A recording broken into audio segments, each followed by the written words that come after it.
Hola hermanos, buenas tardes. Una vez más es un gusto volver a reiniciar nuestros estudios de la palabra de Dios del libro de Hechos, recordando que vamos avanzando, ¿verdad?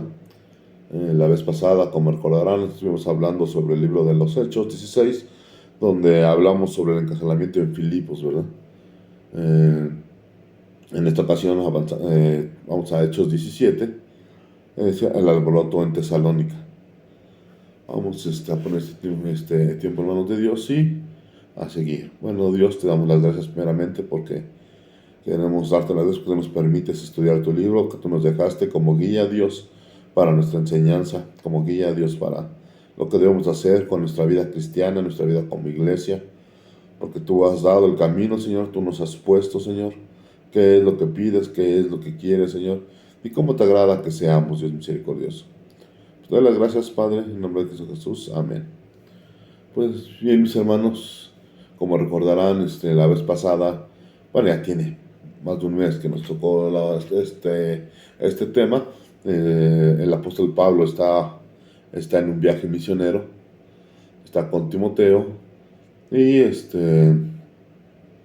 y van avanzando, ¿verdad? En esta trayectoria van avanzando de una ciudad a otra y llegan a Tesalónica y vamos a leer este versículo en Hechos 17. Dice, pasando por Antiópolis y Apolonia llegaron a Tesalónica, donde había una sinagoga de los judíos, y Pablo, como acostumbraba, fue a ellos por 3 días de reposo, discutiendo con ellos, declarando y exponiendo por medio de las escrituras que era necesario que el Cristo padeciese y resucitase de los muertos, y que Jesús, a quien yo os anuncio, decía él es el Cristo. Algunos de ellos creyeron y se juntaron con Pablo y con Silas, y de griegos piadosos gran número, y mujeres nobles no pocas. Entonces los judíos que no creían, teniendo celos, tomaron consigo algunos ociosos, hombres malos, y juntando una turba, alborotaron la ciudad, y asaltando la casa de Jasón, procuraban sacarlo del pueblo. Pero no hallándolo, trajeron a Jasón y algunos hermanos ante las autoridades de la ciudad, gritando, estos que trastornan el mundo entero, también han venido acá, a los cuales Jasón ha recibido, y todos estos contravienen los decretos de César, diciendo que hay otro rey, Jesús. Alborotando al pueblo y a las autoridades de la ciudad, oyendo estas cosas, pero obtenida la fianza de Jasón y de los demás, los soltaron. Bueno, vamos a empezar, ¿verdad? Primero nos dice aquí en el 17 que pasando por Antiópolis y Apolonia, de que nos habla de un camino constante. Pablo ya tenía trazada su trayectoria, él ya sabía hacia dónde iba. Y en el camino Dios lo iba guiando, el Espíritu Santo lo iba guiando, como lo vimos en el anterior capítulo. Hay veces que le permitía pasar por unas ciudades y hay veces que no, que le decía, sigue de largo. Y hay otras que le decían, no, aquí sí tienes que pasar. Bueno, aquí iban llegando a Tesalónica, una ciudad muy grande en esa época, una ciudad donde iba mucha gente, multicultural, estaba sobre un camino que llevaba de Tesalónica a Roma, como casi cualquier importante en la antigüedad. Había un camino hacia Roma, entonces cuando había gente que quería ir a Roma tenía que atravesar por esta ciudad, y era una ciudad comerciante, entonces era una ciudad próspera, una ciudad con dinero, por así decirlo, con mucha gente. Y Pablo normalmente le gustaba ese tipo de ciudades, ¿verdad? A Pablo no se espantaba, a Pablo no le daba miedo. Al contrario, entre más gente había, a Pablo le encantaba predicar la palabra de Dios. Y entre más gente, él feliz. Y esto nos habla, ¿verdad?, que nosotros pues, no debemos de callar la palabra. Muchas veces nosotros a lo mejor vemos mucha gente, a lo mejor vemos que está grande la ciudad, o la audiencia, no en una ciudad, sino simplemente estamos en una reunión y hay mucha gente, pues muchas veces como que nos da penita hablar, o como que muchas veces hasta nos dicen, no, ¿quieres decir algo? Y como que no, pues ahí luego, ahí después, no, que lo diga la otra persona. Debemos aprender a ser como Pablo. En el momento que tengamos una audiencia y podamos compartir, debemos aprender a hacerlo. Debemos de una oración, un versículo, compartir una porción de la palabra, algo que sea ahí, porque recuerda lo que Pablo lo escribió en Romanos 11, porque no me avergüenzo del Evangelio, porque es poder de Dios. Y esto no nomás era un dicho de Pablo, esto no nomás es de que lo dijera por decir, que dijera, pues, ay, qué bonita esa frase, no, pues voy a decirla. No, sino que él era una realidad en su vida. Él no se avergonzaba de hablar la palabra de Dios. Y entre más gente, pues mejor. Y muchas veces nosotros a lo mejor podemos compartir donde hay una, dos gentes, pero ya cuando vemos a más gente, como que nos ponemos nerviosones, ¿verdad? Pues, y aquí la palabra nos enseña que no, que debemos de aprender en cualquier circunstancia. Y entre más gente haya, entre más gente nos escuche, entre más gente escuche el mensaje, pues mucho mejor, ¿verdad? Así que, pues Pablo lo hacía por estas intenciones, porque si te das cuenta, Pablo no evitaba las ciudades pequeñas y pasaba y había la oportunidad, hablaba, ¿no? No tenía ese problema. Pero él prefería en sí las ciudades un poquito más grandes, con más gentes. Y nos dice que donde había una sinagoga de los judíos. Eh, si recordarás, y si no lo recuerdas, te lo digo, en el capítulo pasado, cuando ellos avanzan a este, o sea, a Filipos, dice aquí que, dice, zarpamos pues de Troas y venimos con rumbo a, bueno, dice, en el 12 dice, y de ahí a Filipos, que es la primera ciudad de la provincia de Macedonia y una colonia, y estuvimos en aquella ciudad algunos días. Un día de reposo salimos afuera de la puerta junto al río, donde solía hacerse la oración, y sentándonos hablamos a las mujeres que se habían reunido. Eh, ¿Por qué Pablo no entró a la sinagoga de Filipos? Pues porque no había. No había, para que en la antigüedad hubiera una sinagoga, por lo menos debería haber 10 hombres. Una sinagoga se formaba de 10 hombres en adelante, y normalmente pues esos 10 hombres eran hombres casados, eh, hombres libres, porque pues, si no eran libres no, ellos no podían decidir si iban a la sinagoga o no, ¿verdad?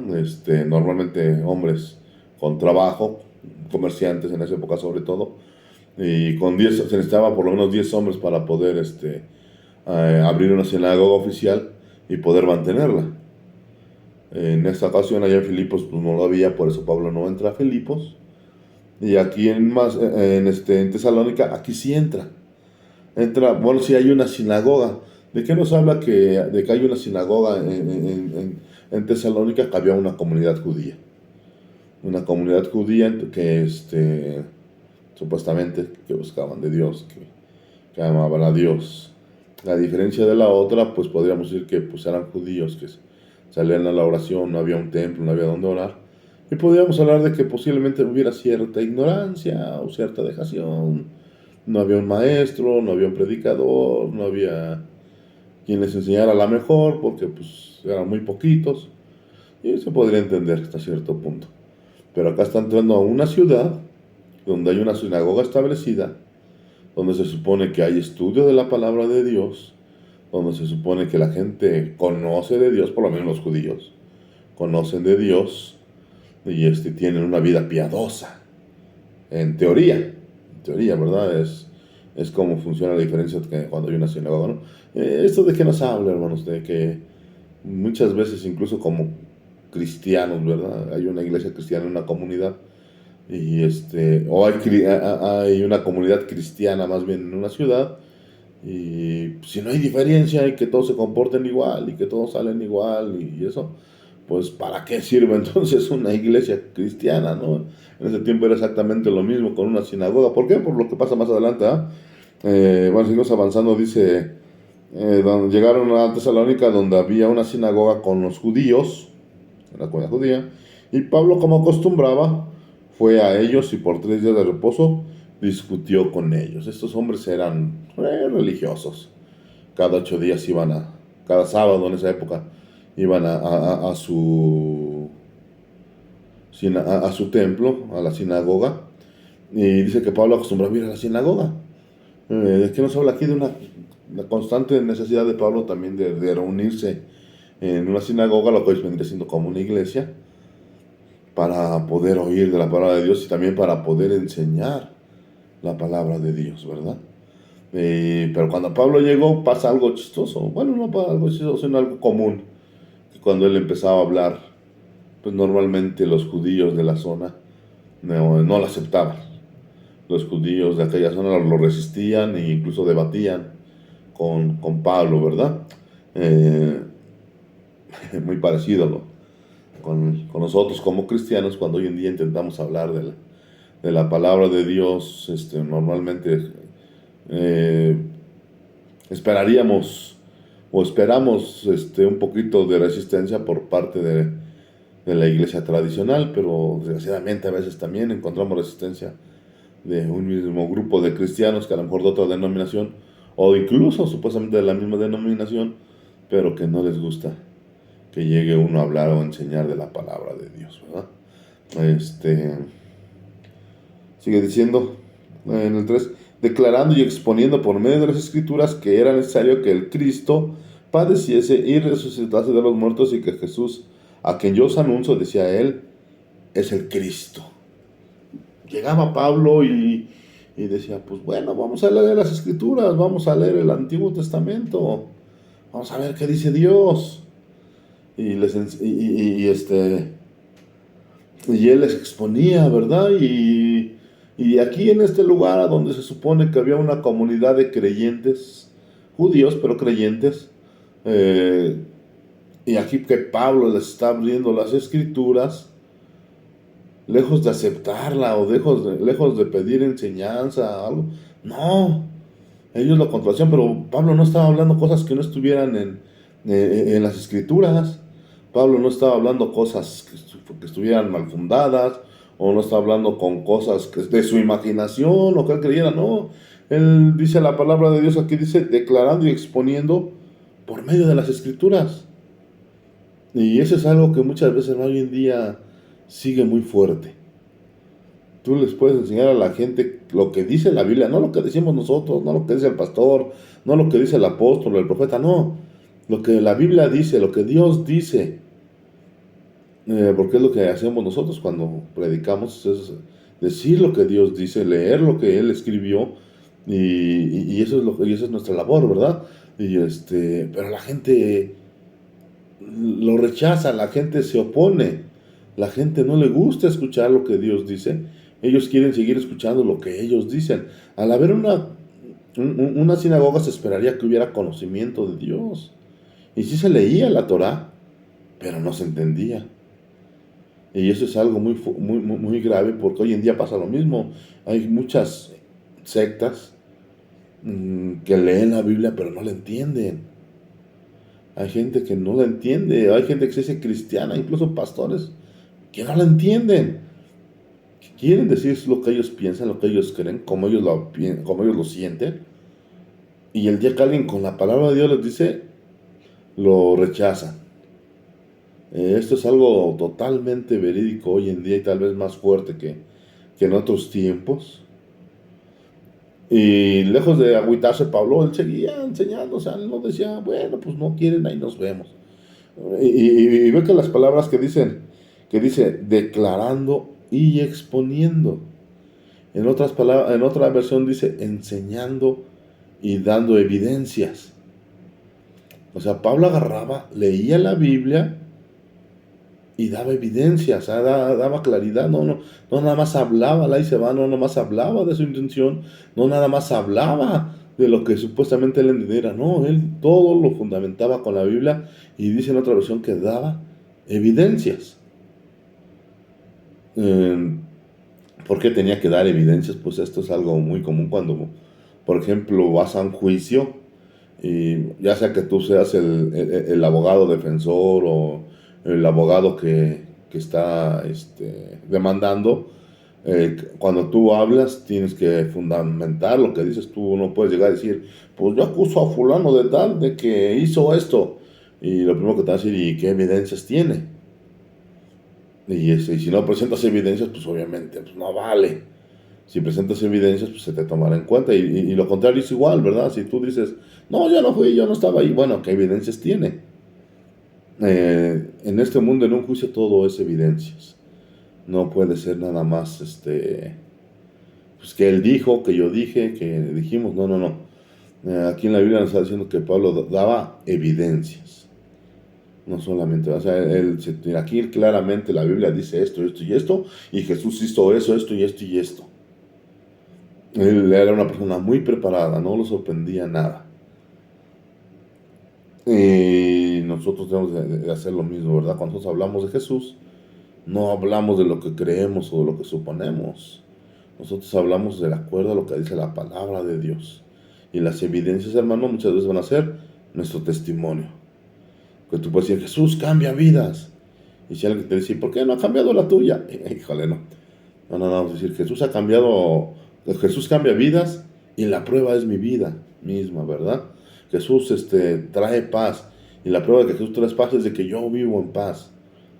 Debemos de aprender a dar las evidencias, no a hablar de algo que no conocemos o ser palabreros que dicen que nomás pura palabra, palabra, palabra.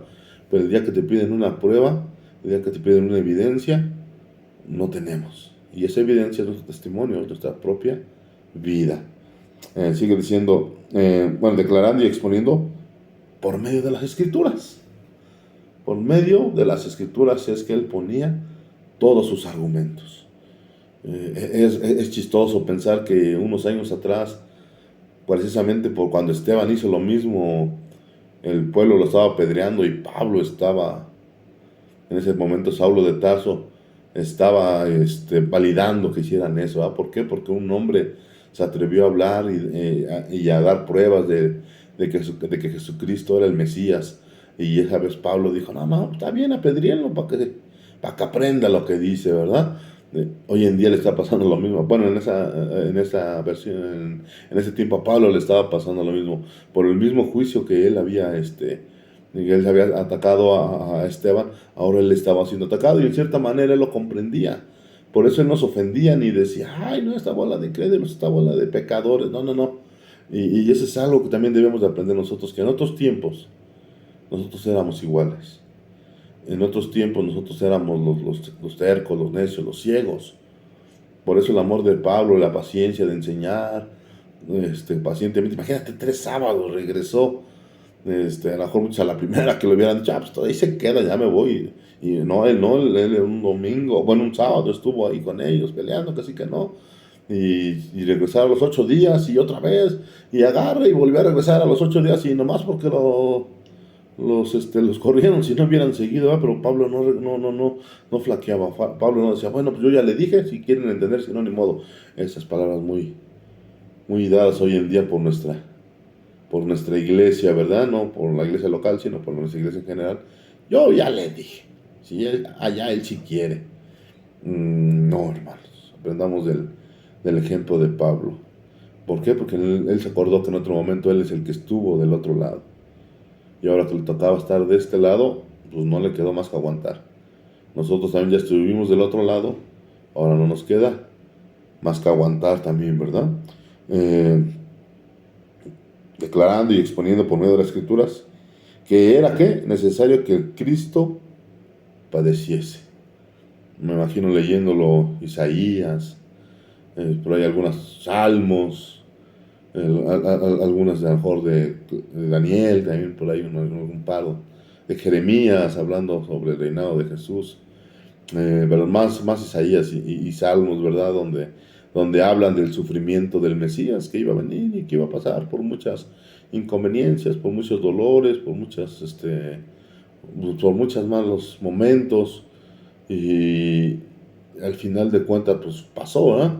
¿Por qué? Porque la escritura nunca oculta el costo, y ese costo también a nosotros nos ha dicho.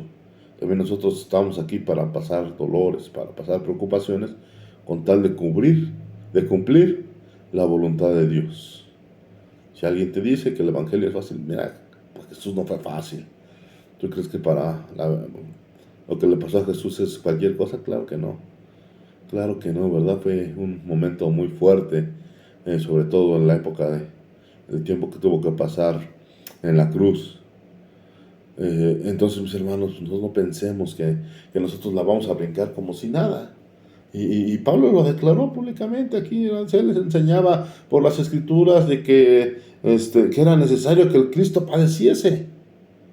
Era una verdad que Jesús iba a padecer. No era como los judíos decían, no creían que el Mesías iba a venir en gloria y iba a acabar con sus enemigos y iba a resplandecer y a restaurar el reino de Israel. Eso va a suceder en la segunda venida. Pero en la primera venida, Jesús tenía que venir como cordero. Es algo que a ellos no les gustaba y no les parecía. Hoy en día a lo mejor igual a mucha gente que se cuestiona, pues, si era Dios, ¿por qué permitió que le pegaran? Si era Dios, ¿por qué le permitió que lo clavaran en la cruz? Pues la respuesta es por amor a ti y por amor a mí. Porque si Él no era clavado, entonces nosotros éramos los que teníamos que ser clavados.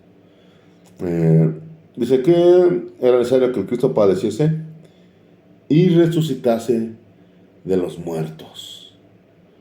Normalmente cuando hablaba de la resurrección en esa época, aún a los judíos les costaba mucho trabajo porque no era una doctrina muy aceptada por ellos todavía. Había vestigios, pero no había una claridad en el Antiguo Testamento hablando de la resurrección. Había partes como la que decía David, por cuanto no permitirás que tu santo vea corrupción. Ellos pensaban que David nunca iba a morir y no se refería a eso, sino se refería a la resurrección de Jesús antes de los 3 días. Y sobre todo los griegos, que un griego escuchara de la resurrección, para ellos era algo sin sentido, era algo sin razón de ser. Por eso a Pablo le dijeron, ya te iremos después, palabrero. Porque para ellos era algo que no. Nadie podía hacer eso, nunca nadie lo había hecho y nadie podría. Y en sus fuerzas nadie puede, pero resulta que Jesucristo era y es Dios divino, ¿verdad? Es el Dios todopoderoso. Por eso Él sí puede. Y no solamente puede, sino que dice que también nosotros un día resucitaremos. Entonces te das cuenta, aquí nos está dando las claves del Evangelio de cómo compartir a la gente que no conoce de Dios.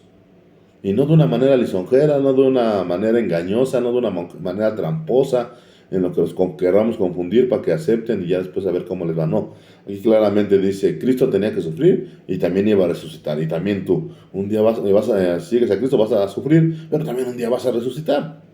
Es el mensaje que se debe de dar. Hoy en día, fíjate que Pablo no está alterando, no está cambiando, no está diluyendo nada, no está suavizando el mensaje. Pablo está declarando claramente cómo tienen que ser las cosas. Por eso las iglesias que no hablan de estos temas, no es evangelio el que están predicando, no es evangelio. Es algo parecido, pero no lo es. Y muchas veces ni parecido al evangelio.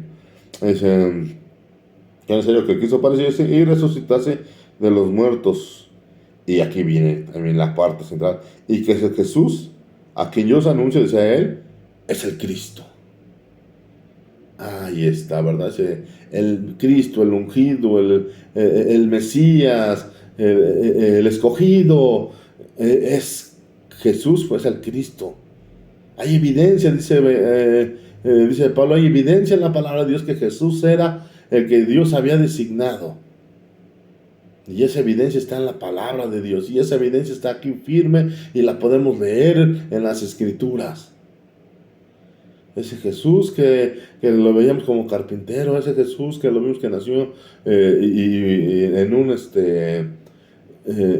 en un lugar con animales, ese Jesús que tuvo una infancia pobre, ese Jesús que nadie lo quiso, que todos lo humillaron. Sí, ese Jesús es el Cristo, el escogido, el Mesías, el Hijo del Dios viviente. Y no solo lo decía, sino lo demostraba a través de la Biblia, a través de la palabra de Dios. ¿Qué estaban diciendo de mal? ¿En qué los ofendía? ¿Cuál era lo que él estaba diciendo erróneo? No había error, por eso no es que más de ellos se enojaban y se ofendían. Porque supuestamente ellos maestros de la ley, ellos conocedores, ellos guardianes de la palabra, nunca pudieron ver eso. Hoy en día estamos en la misma gente que se siente los super ultra plus, pero viven como quieren. O dicen que Jesús simplemente fue un maestro más, o que Jesús no resucitó, o que Jesús era simplemente un ángel, o que era un espíritu, y infinidad de tonterías que se dicen hoy en día de Jesús, o que Jesús no existió, cuando la misma historia pues da fe de que Jesús existió. El año simplemente en el que vamos nos muestra la evidencia de Jesús. Hay evidencia y suficiente. Lo que muchas veces no hay es un corazón dispuesto. Pablo se enfrentó a esto 1000 veces. Y como iglesia nos vamos a enfrentar a esto 1000 veces. No diluir el mensaje, no ocultarse, no traicionar los valores, sino decir claramente lo que es. Y aquí están las consecuencias, ¿verdad? Dice en el 4, y algunos de ellos creyeron, algunos de quienes, de los judíos, creyeron y se juntaron con Pablo y con Silas, y de los griegos piadosos, gran número. Acuérdate que para esta época ya la iglesia gentil ya se había abierto la puerta de salvación para los gentiles. Dice, y un gran número, y mujeres nobles, no pocas. Este es el efecto de la palabra de Dios. Que gente crea, que gente se salve, que gente venga al arrepentimiento y al reconocimiento de Jesús como Mesías. Eso es lo que queremos, gente de ese tipo, gente que en su mente traiga esas ideas, no que venga con ideas de que me van a dar un carro, me voy a ganar esto, me va a ir mejor, no voy a tener... No. Gente que esté en su consciente, en su corazón, que Jesús vino, sufrió, murió y resucitó. Esa es la gente que realmente vale en la iglesia, porque si viene gente engañada, en el momento que se dé cuenta de que la vida no es color de rosa, pues se va a ir decepcionada. Y aquí Pablo en su cosecha, en su pesca, vinieron judíos, mujeres y hombres griegos. O sea, vino de todo, gente que ya estaba preparada para la salvación. ¿Cómo lo hizo? Predicando la palabra. ¿Cómo lo hizo? Siéndole fiel al evangelio. Y sin temor, él agarró y lo dijo, ¿verdad? Eso es a lo que la iglesia ha sido llamada, hermanos. En ningún momento Pablo empezó a hablar cosas raras, ni a querer demostrar filosofía y ciencia, y como dicen, con su conocimiento del hebreo y del griego. Estaba con hebreos y griegos, y él les habló de una manera normal y fueron convencidos. Y hoy en día quieren que hablemos griego y hebreo. Veamos cómo quieren que retrocedamos en nuestro avance del conocimiento de las escrituras, ¿verdad? En el 5 dice, entonces los judíos que no creían, teniendo celos, aquí está, ¿verdad? Los celos es una constante en el religioso. ¿Por qué? Porque el religioso piensa que le están quitando la gente a él. Los religiosos piensan que están contra sus ideas, contra sus pensamientos, contra su iglesia. No se dan cuenta que la iglesia es de Dios, no se dan cuenta que las ovejas son de Dios, no se dan cuenta que todo es de Dios. El religioso piensa que a él le pertenece la gente, que a él le pertenece la congregación, y que cuando conocen a Dios y se cambian de esa religión muerta al cristianismo, piensan que los que están perdiendo son ellos. Por eso están celosos. No un celo santo, no un celo de... No. Ellos piensan que le están robando a ellos. Por eso, mis hermanos, la religión nunca podrá ser bien vista por Dios. La religión es un ataque a las enseñanzas de Cristo. Y sigue diciendo que entonces algunos judíos que no creían teniendo celos. ¿Qué hacen los celos? Tomaron consigo algunos ociosos, hombres malos, y juntando una turba, alborotaron la ciudad. ¿Por qué tomaron gente viciosa y mala para hacer una turba? ¿Por qué no les dijo a los demás judíos que los habían oído, a la gente que los había escuchado, que había escuchado hablar a Pablo, venga, vamos a atacar, vamos, sí, que Pablo eso? Porque ellos habían oído, y a lo mejor muchos de ellos no creyeron, pero sabían que Pablo no era una mala persona, o que Pablo los hubiera engañado, porque todos ellos sabían que Pablo había dicho la verdad. Entonces ellos se agarraron y fueron por gente que lo que menos le interesa es una comunión con Dios, con gente del mundo completamente, con gente que está alejada de todo lo que signifique Dios, porque ve todo lo que dice. Entonces los que no querían tomaron consigo a algunos ociosos, flojos, perezosos, los que no trabajan, de esos que nomás tiran la mano para que les den. de esos que por un centavo son capaces de vender hasta su familia, ¿verdad? Se toman consigo a ociosos, a hombres malos, a hombres que no son piadosos, a hombres que no son correctos, a hombres que no tienen valores, a hombres que de igual por unos centavos son capaces de hacer cualquier cosa, ¿no? Incluso difamar o hasta matar gente. Eh, Hombres malos y, y juntando una turba, o sea, mucha gente alborotada, mucha gente gritona que no sabía ni qué. Mira, por una parte, Pablo llevaba judíos a griegos piadosos y a mujeres nobles, imagínate, ¿no? Y por otro lado están los ociosos, los hombres malos y la turba, claramente los enemigos naturales del evangelio, ¿verdad? Esta lucha que siempre se va a dar entre el bien y el mal. Y lo peor de todos, encabezados por un grupo de religiosos. ¿A qué grupo pertenecemos, hermanos? ¿De qué grupo somos? Cualquiera dirá, no, no, de los cristianos, de los del lado de Dios. Y sin embargo, muchas veces nos encontramos chutando para el otro lado. Muchas veces nos vemos oponiéndonos a la voluntad de Dios. Muchas veces nos vemos haciendo el trabajo de Satanás. Muchas veces atacamos a nuestros propios hermanos, ¿verdad? Tratamos de frenar la obra de Dios en la vida de algún hombre porque nos ponemos celosos. Porque ¿cómo es posible que ese hombre haya crecido más que yo? ¿Cómo es posible que ese hombre le hayan puesto de diácono? ¿Cómo es posible que ese hombre le hayan puesto de anciano? Si yo soy mejor, si yo hago esto, si yo soy el otro, y los celos ahí, y luego terminan hablando mal de los hermanos y diciendo, ay, ese hermano, uy, si lo conocieras, uy, si conocieras al pastor, uy, si conocieras a ese apóstol, no, no, no. Y, hermanos, muchas veces nos encontramos con la turba cuando nuestro lugar claramente es en la iglesia, defendiendo a la iglesia, no a la turba, no al religioso. Y muchas veces al religioso que estamos protegiendo es a uno mismo, porque pensamos que nosotros merecemos, nosotros deberíamos de estar en ese lugar. Religiosidad, religiosidad. Aquí estos hombres están demostrando los dos lados, la religiosidad y la vida cristiana. Escojamos la vida cristiana. Entonces, ahí va toda la turba, ¿verdad? ¿Y qué hace la turba? Fueron a pintar un kinder, fueron a barrer la ciudad, fueron a hacer obras sociales. Claro que no, ¿verdad?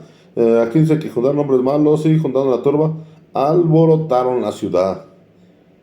Y asaltando la casa de Jasón, procuraban sacarlo al pueblo.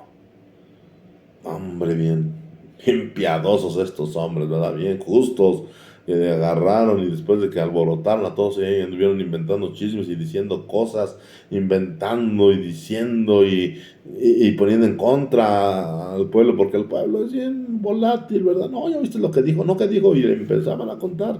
¿A poco dijo eso? Sí, ¿a poco no lo oíste? Y no, no, no, pues sí hay que irlo a sacar y al rato el pueblo se dejó guiar por esta turba de gente enardecida contra ellos, de esta gente mala, de esta gente ociosa. Y muchas veces no nos damos cuenta de quién es el que nos está diciendo, quién es el que nos está hablando. Muchas veces es pura gente ociosa la que nos está hablando. Y le hacemos caso, que es lo peor de todo. Bueno, van con Jasón y lo sacan, ¿qué? Para sacarle hombros a Pablo, para darle una ofrenda de amor. No, ¿verdad? Al contrario, querían darle cuello, querían escabechárselo de una vez. Pero no lo hallaron, Dios protegiendo. Trajeron a Jasón y algunos hermanos ante las autoridades de la ciudad, gritando: estos que trastornan al mundo entero también han venido acá. ¿Quién lo decía? Una vez más, es que hay que ver quién vienen las palabras. Los ociosos y los hombres malos, y la turba enardecida, y los religiosos. Si ahí la autoridad hubiera sido sabia, dice, pues a ver, dime, cómo la están ofendiendo, cómo la están malviendo, o por qué dices tú que estos hombres están trastornando a la ciudad. No, no, no, ellos llegaban y gritaban y pataleaban y hacían alboroto y medio. Y a lo mejor si le preguntan a uno, ¿y tú qué haces aquí? Diría, pues no sé, yo vi que venía la gente para acá y pues me pegué. Yo dije, van a regalar algo, van a dar algo. Porque el pueblo así es, el pueblo muchas veces no saben ni por qué, pero ahí está. Lo vemos en campañas políticas, ¿verdad? Muchas veces hay un montón de gente con regala gorritas y banderas y ya cuando nos traen un mar de gente y le pregunto, ¿y a quién apoyas? Pues, ¿y cuáles son sus propuestas? No, pues no sé. ¿Y cómo se llama el candidato? Menos. No, nomás venían dando gorritas y aquí me formé. Eh, Aquí está pasando lo mismo y lo peor de todo que se llevan a... Pues como no encontraron a Pablo, pues dijeron, pues aunque sea con estos. El chiste es hacer escándalo, hacer bullicio. ¿Cómo? Inventando. Sin se darse cuenta que la misma Biblia, ¿verdad? En la bienaventuranza, bienaventurados sois vosotros cuando por pecados os vituperen y persigan y digan toda clase de maldad contra vosotros mintiendo, gozaos y alegraos porque vuestro galardón es grande en los cielos. Estos hombres dijeron, pues, que digan lo que digan, nosotros sabemos que no y podemos ir ante cualquier autoridad. Ellos fueron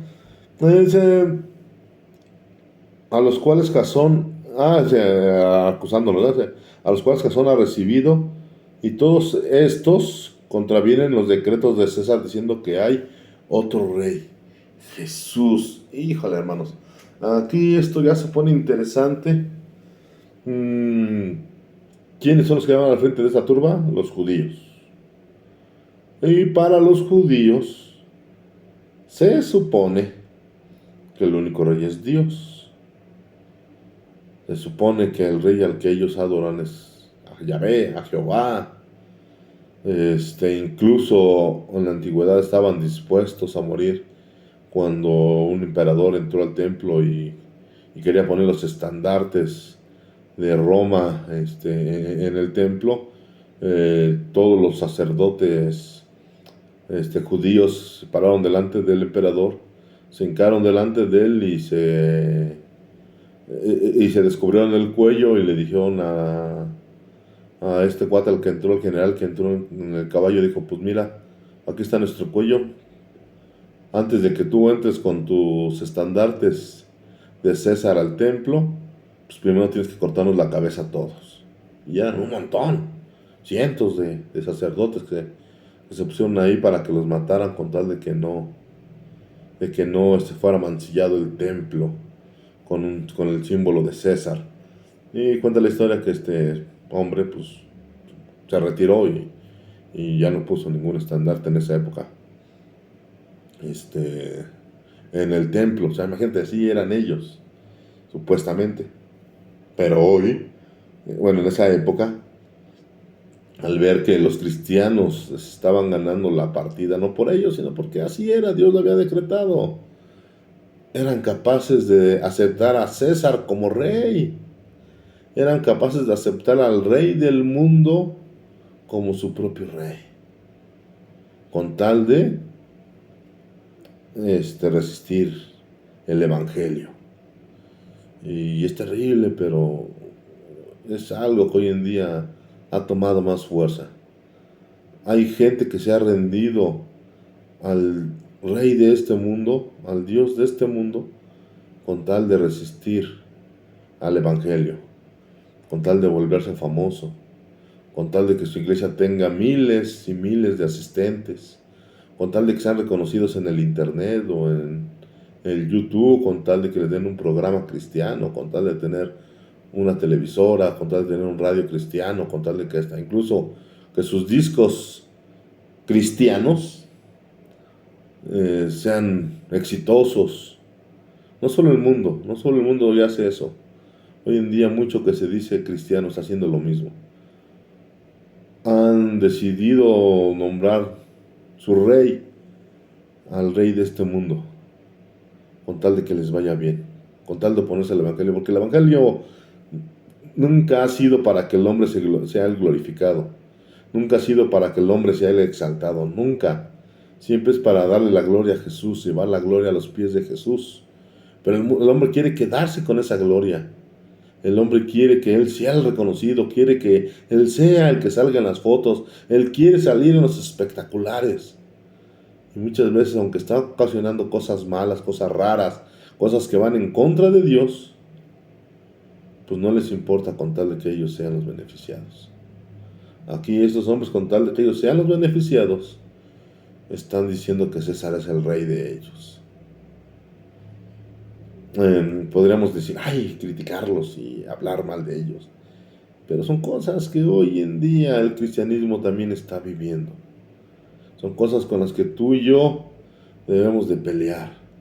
Pedirle primeramente a Dios que nos guarde de no caer en esas prácticas o en esa mentalidad y declararlas cuando las veamos. Y no juzgarlas, sino declarar y decir, eso está mal. Eso no se hace, así no es, eso no es cristianismo, eso no es el Evangelio. El Evangelio es Jesucristo, es el Mesías, el que tiene el poder para resucitarnos en el día del Señor. Eso es lo que nosotros debemos de declarar. Eso es lo que Pablo hacía y por eso no era bien visto. Cuando Jesús llegó con los fariseos y les dijo, pues este templo es un templo de ladrones, se lo han vuelto casa de ladrones. ¿Por qué? Porque ellos veían la ganancia que podían sacar del templo, no la bendición que podía traer al pueblo. Pablo está viendo lo mismo, y hoy en día se está viendo lo mismo. La lucha es la misma, no ha cambiado. La pureza, la santidad siguen siendo los valores del cristianismo. Alguien que diga lo contrario o es un completo ignorante o es el enemigo disfrazado. Aquel que dice que el cristianismo es para que te vaya bien en la vida. Ahí Pablo dice que él con la escritura demostró que Jesús tenía que sufrir. Que su iglesia tiene que sufrir. Que sus hijos van a sufrir. Pero que también van a resucitar. Esto, mis hermanos, es algo muy fuerte que debemos de pedirle a Dios primeramente que nos guarde y después luchar contra esto, ¿verdad? Aquí vemos que aquí se ve claramente estos hombres cristianos que habían creído su primera bendición fue que los llevaran ante las autoridades por chismes. Bueno, los cristianos de la antigüedad tenían una mentalidad diferente como los apóstoles cuando los llevaron ante el concilio y les dieron sus latigazos y que salieron bien contentos porque los habían tenido por dignos de sufrir por la causa del Señor Jesús. Seguro estos hombres estaban con la misma mentalidad, como esos hombres estaban contentos porque no llevaban ni 2, 3 semanas de ser cristianos y ya los habían tenido por dignos de sufrir por la causa de Jesús. Muchas veces nosotros no nos gusta sufrir por la causa de Jesús, pero cuando eso pase, sintámonos alegres, contentos porque hemos sido dignos de sufrir por la causa de Jesús. Pues esto pasó, dice, los cuales son, y alborotando al pueblo y ya las autoridades de la ciudad, oyendo estas cosas. O sea, la autoridad les creyó, hermanos. La autoridad no se basó en legal, no se basó a derecho, no se basó a pruebas como Pablo, que él daba pruebas de lo que hablaba, y esto nomás porque llegaron alborotando y gritando a la autoridad. Dijo, no, sí, agárrenlos, ahorita los metemos al tambo hasta que no den un buen billete. Pero esa es la idea, que es que obtenir la fianza de Jasón, es lo que quería la autoridad. La autoridad lo que quería era la fianza, ¿verdad? Los hermanos la pagaron, y los demás, y los dejaron ir. Porque al fin y al cabo es lo que buscaba la autoridad de ese tiempo. Hoy no, ¿verdad? Hoy es muy diferente. Pero vemos, hermanos, que aquí estos hermanos, con muy poco tiempo de cristianos, tuvieron que afrontar dificultades. Y esto lo único que hizo fue motivarlos, lo único que hizo fue fortalecer su fe. Y siguieron adelante. La Biblia no nos dice, ni la historia nos dice que ellos hayan regresado, que estos hayan dicho, no, esto está muy pesado, ahí nos vemos, nos regresamos o nos vamos simplemente a otra. No. Ellos siguieron porque Pablo desde el principio les dijo, como Pedro decía, es necesario que a través de muchas tribulaciones entremos en el reino del cielo. Pero también les digo, decía este hermano, que esta leve tribulación no se compara con la gloria venidera. Es lo mismo que Dios nos está diciendo hoy, hermanos. Es lo mismo luchar por la fe, luchar por la verdad, luchar por la palabra de Dios, por el evangelio puro. Va a traernos problemas y va a traernos consecuencias. Pero ninguno de esos problemas se compara con la gloria venidera que nos ha de esperar si permanecemos fiel a la palabra de Dios. Esto es lo que Pablo enseñaba y esto es lo que los hermanos de aquellos tiempos entendían y creían. Hoy en día la enseñanza no ha cambiado, sigue siendo la misma. Espero que la creencia de la iglesia siga siendo la misma también. Que la iglesia siga siendo feliz y contenta cuando se le tiene por digno de sufrir por el evangelio. Tengamos poco tiempo o tengamos mucho tiempo. Pues mis hermanos, el tema de esta noche no nos alcanza para ver la siguiente, pero los espero para la próxima vez que nos toque seguir enseñando sobre el libro de Hechos.